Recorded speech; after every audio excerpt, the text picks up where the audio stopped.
नमस्कार सिंधुदुर्ग. बदलतय जग, बदलतय तंत्रज्ञान आणि आता बदलतोय तुमच्या माहितीचा स्रोत. जिल्ह्याच्या कानाकोपऱ्यातील इत्थंभूत घडामोडी आता अधिक वेगाने आणि थेट. जनतेचा बुलंद आवाज आणि सत्याचा निर्भीड शोध. सज्ज व्हा एका नव्या डिजिटल क्रांतीसाठी. सिंधुदुर्ग 24 तास. नवी ओळख, नवी ताकद, नवा प्रवास, नव्या जोमाने. लवकरच. तुमचा विश्वास, आमची जबाबदारी. वारंवार खंडित होणाऱ्या वीज पुरवठ्यामुळे आधीच त्रस्त झालेल्या आचरा ग्रामस्थांचा संताप अखेर अनावर झाला आहे. सोमवारी दिवसभर डागडुजीच्या नावाखाली वीज पुरवठा बंद ठेवण्यात आला होता. संध्याकाळी काही काळासाठी वीज सुरू झाली खरी, मात्र त्यानंतर पुन्हा पुरवठा खंडित झाला आणि मंगळवारी सकाळपर्यंत वीज पूर्ववत झालीच नाही. यामुळे संतप्त ग्रामस्थांनी आचरा सरपंच जॉरेन फर्नांडिस यांच्या मार्गदर्शनाखाली थेट विद्युत विभागाच्या कार्यालयावर धडक दिली. मात्र यावेळी कार्यालयात सक्षम अधिकारीच उपस्थित नसल्याने ग्रामस्थांचा रोष अधिकच वाढला. समस्यांचे निराकरण करण्यात प्रशासन पूर्णपणे अपयशी ठरत असल्याचा आरोप ग्रामस्थांकडून करण्यात आला.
सरळ मार्गाने तुम्ही सुधारणार नाही.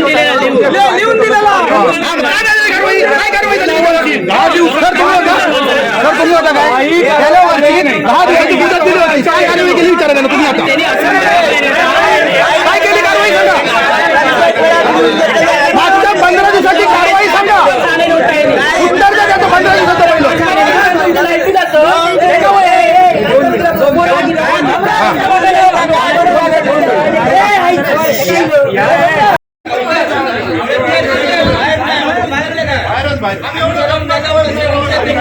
याच्यावर परिणाम नाही काय होता.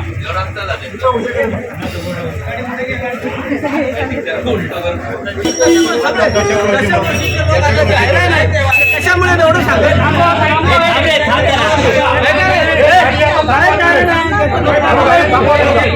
एक दिवस लाईट नाहीये. काल दिवसभर लाईट नव्हती. आज सकाळपासून लाईट नाहीये. अरे बरोबर रविवारी पण घेतलं मामा, आता काय झालं? काल मेंटेनन्स करून सकाळी लाईट कशी गेली? सकाळी गेली 8 वाजता गेली. काय झाला? रोज फॉल्ट झाल्यामुळे किती असतील तुमच्या इथे फाईल मध्ये ते वाचा लेटर वाचा माझा मुलगा आणि मी त्या छताखाली राहतो 3 लाईनी गेलेत काय झालं त्याची जबाबदारी कोण आहे तुम्ही घेणार आहात का माझा नवरा नाहीये तुम्ही घेत असाल तर मला सांगा